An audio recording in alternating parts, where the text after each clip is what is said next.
जय शिवराय. रामकृष्ण हरी. भावांनो बहिणींनो, श्री स्वामी समर्थ सर्वांना. झालं का जेवण वगैरे? आमचंही जेवण झालंय. आम्ही केली होती वांग्याची भाजी, वांग्याची भाजी पोळ्या आणि थोडासा भात. जेवण वगैरे केलं. आणि आज खरं तर तुमची बहीण खूप बिझी बर का. तुम्हाला काल म्हटले होते ना, आमच्या शाळेमध्ये गॅदरिंग चालू आहे. गॅदरिंगचा प्रोग्राम आहे आता उद्या.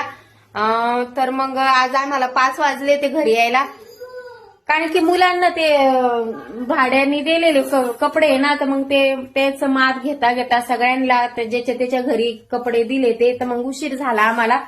मॅडम म्हणे उशीरच होणार आहे, घरी पण सांगून द्या उशीर होणार आहे म्हणून. तुमच्या दाजीला सांगितलं होतं. ठीक आहे म्हणे चालेल. मग काही प्रोग्राम असलं तर सांगितलंच जात नाही ना किती टाइम होईल काय, तर सोपं नाही कोणतंच. आणि त्याच्यानंतर आले 5 वाजता. धुणं वगैरे पडलेलं होतं, धुणं ते धुवून टाकलं आणि थोड्याशा गप्पा मारल्या शुभम शिवानी बरोबर.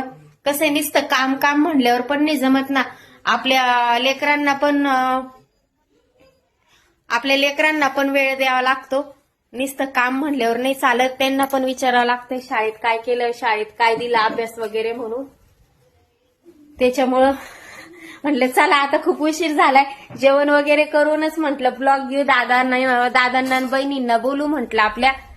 कास वाट बघते ना कोणी कोथलीकडे. आज वहिनी दिसली नाही, ताई दिसली नाही. काय करते आपली ताई नाही का. सगळ्याला एक हे असतं, आपलं एक नातं बनून गेलं. तुम्हाला माझे व्हिडिओ पडले नाही तर लगेच काही दादा मेसेज टाकतात, ताई कुठे गेले तुम्ही, तब्येत बरी का, व्हिडिओ नाही आज नवीन. त्याच्यामुळं म्हटलं यांच्यासोबत थोडं 2 शब्द बोलून घेऊ. आणि व्हिडिओ काढायला तर वेळ भेटलाच नाही, त्याच्यामुळं म्हटलं ब्लॉग मध्ये सांगून देऊ असा प्रॉब्लेम म्हणून आमचा. शुभमला म्हटलं झाडून घे बाबा, मी लय बोर झाले आज. ते आतापर्यंत तो अभ्यासच करत होता. उद्याचा आता इंग्लिशचा पेपर आहे त्याच्यावाला. तर म्हणे मी झाडून घेतो. त्याला म्हणले ते नको घेऊ, तर म्हणे नाही मम्मी मी झाडून घेतो. आता झाडून घेतलं की लगेच आथरून टाकते. झोप तर खूप येईल मला. तुमच्याकडे पाऊस वगैरे झाला का दादांनो? काही ठिकाणी झालाय बर का.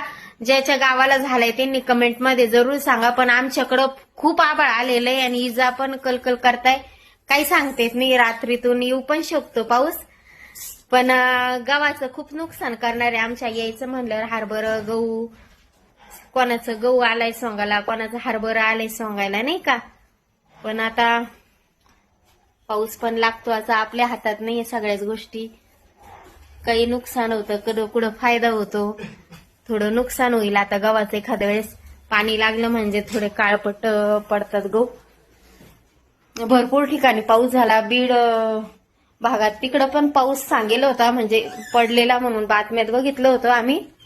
हे आले तुमचे पण दाजी पण बोर होतात. मी उशिरा आले म्हणजे सगळं घर डिस्टर्ब होऊन जातं. सगळं काम म्हणजे 5 वाजेपर्यंत सर्व आवरतं, तर मग उशिरा आल्याच्या नंतर 7 वाजतात काम आवरायला. काही बोलणं होत नाही, काही नाही. दाजीच्या कामात असतात. आणि त्याच्यामध्ये मग प्लस मध्ये मंडीत पण जायचं होतं आम्हाला. मिक्सरचं भांडं रिपेअर करून आणलं आणि माझी चप्पल थोडी खराब झालेली होती, म्हणजे चालत होती अजून 2-4 महिने. दाजी म्हणे चल तुला चप्पल घेऊन देतो, उद्या प्रोग्राम आहे म्हणे, चांगलं नाही वाटत म्हणे. मग म्हणलं चला. तिथं चप्पल बघण्यातच टाइम गेला किती घेऊन. दाजी बोर झालेत आता. मग बाकी काय चाललं सर्वांचं? कसे आहात सर्वजण? झाले जेवण वगैरे सर्वांचे? ते म्हणतात असं दाजीचे आज व्हिडिओ नाही, काही नाही. कुठे गेले दाजी आणि बहीण. चला बाय करा. जेवण. शुभरात्री सर्वांना. शुभरात्री. रामकृष्ण हरी.